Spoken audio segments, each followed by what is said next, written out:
Amis Seinois, amis Varois, bonjour, votre info midi sur 13 bis TV.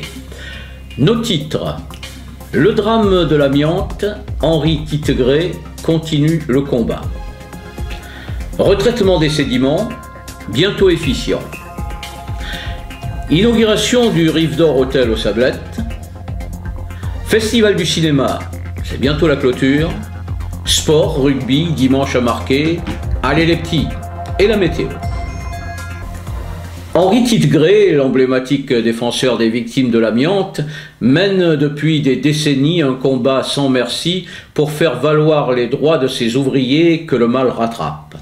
Il a récemment essuyé un revers quand, après que différentes juridictions aient reconnu le préjudice d'anxiété, la Cour de cassation avait exigé le remboursement des chèques déjà distribués à titre d'indemnité aux victimes. Ce qui est bizarre. Henri Titgré avait demandé que celle-ci ne rembourse pas la somme obtenue. Hier, en faisant le point dans son bureau seinois, il regrettait que ces décisions soient, je cite, « une mascarade politique qui écarte systématiquement tous les salariés des chantiers navals en mettant en avant la date de 2000 pour signifier le début du préjudice de l'anxiété ». Les dossiers continueront donc à être plaidés au prud'homme à Aix-en-Provence aussi, car ces deux institutions reconnaissent toujours la responsabilité des employeurs. La députée Geneviève Lévy a informé M. Titgré qu'elle a alerté le ministère du Travail. Dont suite. Un centre de valorisation des déchets capable de recycler 160 000 mètres cubes de terre et de sédiments pollués va bientôt voir le jour à Brégaillon. Depuis 3 mois, en effet, les engins de chantier s'activent au bord du nouveau giratoire dans le port de Brégaillon. Sur ce terrain, face à la rade, un centre de traitement moderne s'érigera bientôt, ou plutôt un CPEM, Centre de production d'éco-matériaux, pour reprendre le terme qu'utilise la société Envisan qui réalise et exploite cette entreprise. Il s'agit donc de recycler des sédiments issus de terres polluées provenant des chantiers de terrassement ou d'opérations de dragage. Les matériaux souillés arriveront sur place, par route ou par mer. Ensuite, pendant un processus qui durera plusieurs mois, durant lesquels ces matériaux seront placés dans une lagune étanche afin d'être séchés, ils seront traités par des techniques diverses, biologiques ou chimiques par exemple, et ainsi débarrassés des déchets et des agents polluants, hydrocarbures et autres, ils en sortiront assainis, prêts à être réutilisés. 6 mois de travaux sont encore nécessaires et dès le printemps 2015, le centre commencera à fonctionner. Dimanche 28 novembre avait lieu l'inauguration aux Sablettes du Rive d'Or Hôtel. 13 bis TV était là pour vous en rendre compte. Image Luc Patin-Trégé.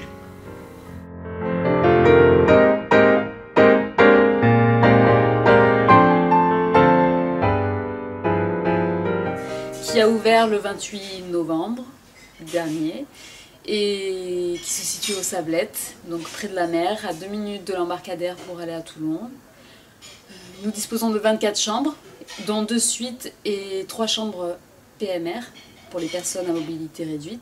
Nous allons bénéficier du classement 3 étoiles également, et l'atout de l'hôtel, c'est l'établissement avec un toit-terrasse aménagé en solarium avec des chaises longues, transat.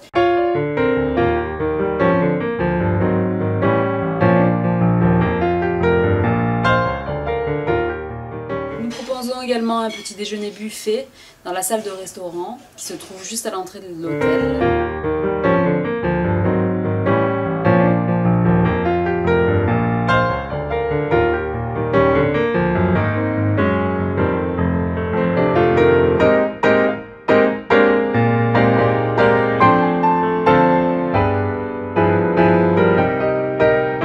Nous vous souhaitons à tous la bienvenue à Rive d'Or Hôtel.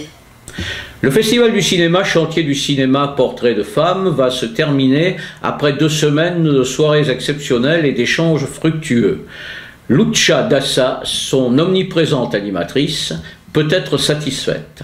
Salle comble, personnalités nombreuses, débats passionnés, tout pour que l'on attende avec impatience l'édition de 2015. Voici donc quelques images de la soirée du 27 novembre au 6 Nétoile de Sifour. Images Luc Patin-Trégé.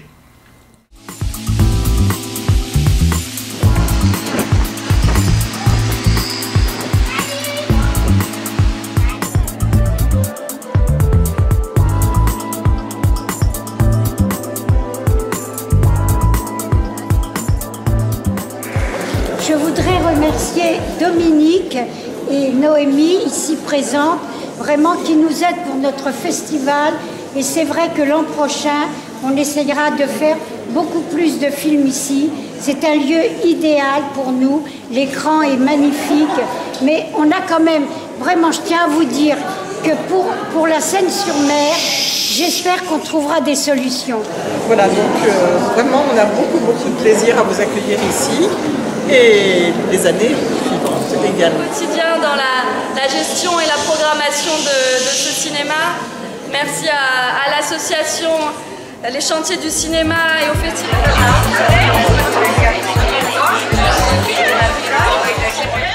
Sport, rugby.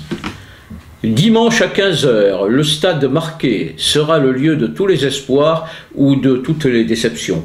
En recevant son homologue hiérois, l'équipe 1 de la Seine jouera presque son va-tout. Une victoire donnerait aux locaux un peu d'espoir pour un avenir moins sombre, mais une défaite les ferait glisser un peu plus sur la pente savonneuse de la descente en division inférieure. Les hommes de la Cité des Palmiers vont s'employer certainement à fragiliser un peu plus les Seinois. À eux donc de comprendre l'importance de l'enjeu et à relever la tête. Notre météo du jour: nombreux nuages qui peuvent donner quelques gouttes sur le littoral. De temps en temps, le soleil pointera le bout de son nez. Peu de vent et indécision pour celui-ci de prendre une direction.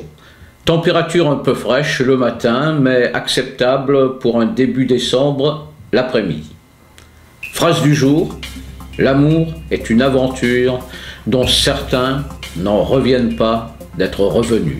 C'était Infomidi sur 13 bis TV, réalisé et mis en ligne par Julien Delucy et présenté par votre serviteur Marcel Laugier. Amis Seinois, amis Varois, bonne journée et à demain.